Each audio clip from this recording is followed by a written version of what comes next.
Mike Florio, Pro Football Talk Live co-host and contributor to Football Night in America. Also, Son of Mine, the sequel to Father of Mine, released on September 3rd, available pre-order on Amazon. Mike, kind enough to join us on vacation. So, Mike, you know it's important if I'm interrupting your vacation to ask you what it means that Caleb Williams doesn't have an agent right now.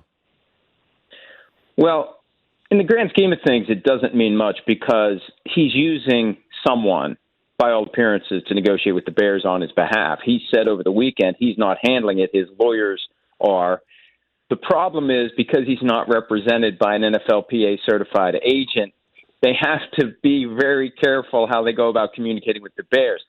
I asked the league about the situation. They said the Bears told them, we are negotiating with Caleb Williams, even though Caleb says he's not handling it. Now, one of the common devices when this goes on is to set up a dummy email account that is supposedly the player, but it's actually one of his representatives communicating with the team. Regardless, there's no contract. I mean, others have gotten these deals done. There are 5 guys unsigned right now. He's the only one who's not represented by an agent. The other 5 guys in the first round, I should say, the other 4 aren't signed either. And there isn't much to haggle about in this day and age for NFL rookies. So the whole thing's weird. But, yeah, it's awkward to say the least when Caleb Williams is saying, I'm not handling it, and the Bears are telling the league he is handling it. But aren't these draft picks slotted? Does Caleb Williams, what is left to negotiate? There's 3 things, Dan. One, when do they get their signing bonus money? Some teams will want to give you half of it, for example, within 30 days, and then the other half up to a year from now, which is money in the bank vault for the team, and they earn interest off of it. And the more they can do that, the more money they ultimately make by holding that cash back. Mm-hmm. Number 2, what does it take for the future guarantees to void? What will the player do to allow the team to say, we're voiding the guarantees, and then we're going to cut you because you ended up being one of the players who inevitably was a bust? Because we know of the 32 guys taken in round 1, up to half of them aren't going to work out, and the team might have an escape hatch if the player does something he shouldn't do, rip up the remaining guarantees. Because we hear about guaranteed contracts in the NFL all the time. For the first round of the draft, all 4 years of every player picked are fully guaranteed. So you're making that investment blind as to whether or not the guy's going to work out. So if he gets in trouble, if he gets suspended, whatever it is, they can haggle over the contours of the language that would allow the team to say, we're out, guarantees voided. And then the last one is, if they do cut the guy with remaining guarantees left, can he double dip with another team? That's the offset language. If I get cut and you owe me $20 million, I keep that 20 and I make whatever I get somewhere else. The team will say, we want a credit for whatever you make somewhere else. Those are the 3 issues: signing bonus, guarantee void, offset language. I'm trying to find out, is there something else I'm missing? But historically, since 2011, those have been the 3 sticking points for rookie contracts. Is it just a coincidence that you have Caleb Williams and fellow Bear first-rounder Rome Odunze also unsigned? Well, it's possible that Odunze's camp wants to see what they do with Caleb Williams as it relates to the signing bonus or void language, whatever it is. Maybe Caleb Williams is holding up the rest of the guys in round 1. J.J. McCarthy, the Vikings quarterback, I'm told, and I haven't written this yet at PFT, but I'm about to, the Vikings haven't really engaged much with McCarthy's camp. And the thinking is, he's a quarterback, Caleb Williams a quarterback, let's see what Caleb Williams does, let's see what terms he gets, and then we'll try to get the same as the 10th overall pick versus the 1st overall pick.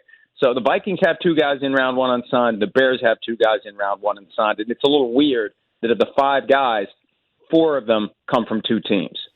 How many quarterback contracts will be extended by the time we start the season, in your opinion? Well, I'm watching Dak Prescott. I don't think he's going to get an extension before the start of the season. I think it would have happened by now.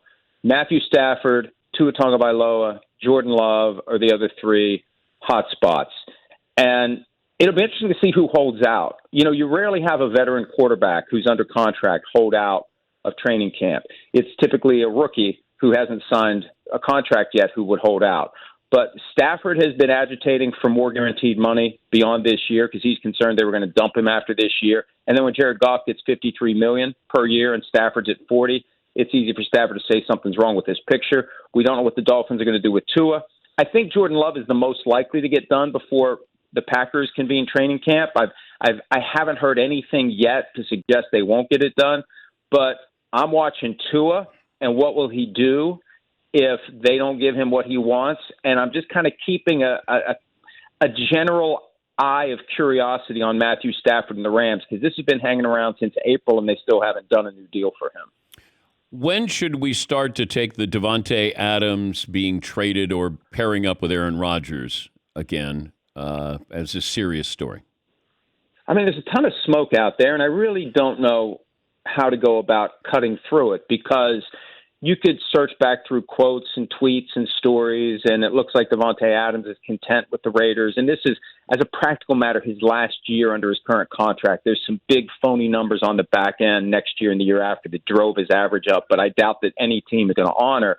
So this is basically it for him with the Raiders. And if he wakes up one day and says, I don't think this team is going to get to where it needs to be, could you please do something and move on, and I could be traded to the Jets if the Jets even want to do that? I mean, I wonder how much of this is just players talking among themselves, and if it ever would come to the table of the people making the decisions in New York, if they would even do it. Because I think they've decided to get out of the Aaron Rodgers friends and former teammates business after what a disaster it was last year.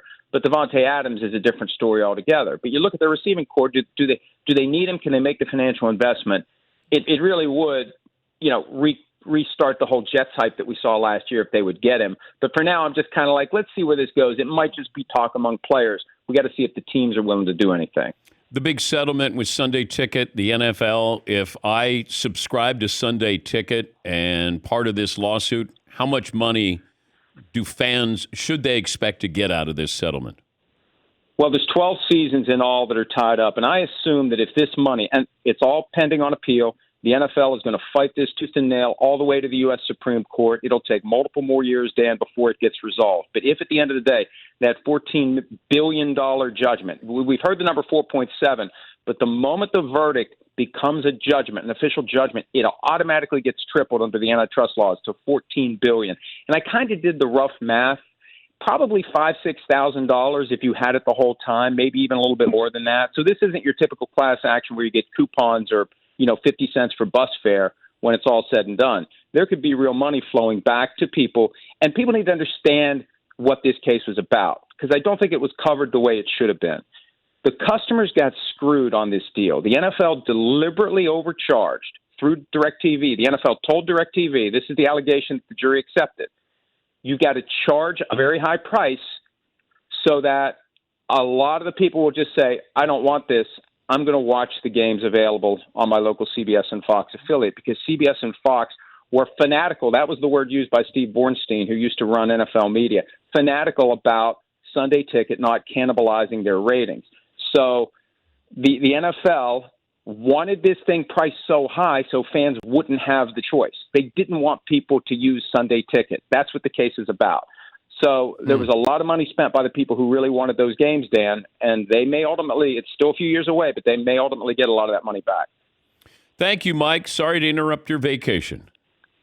Great to talk to you, Dan. That's Mike Florio, Pro Football Talk Live co-host. You have your vacation, then he says goodbye to his family because he doesn't have a vacation then until after the Super Bowl.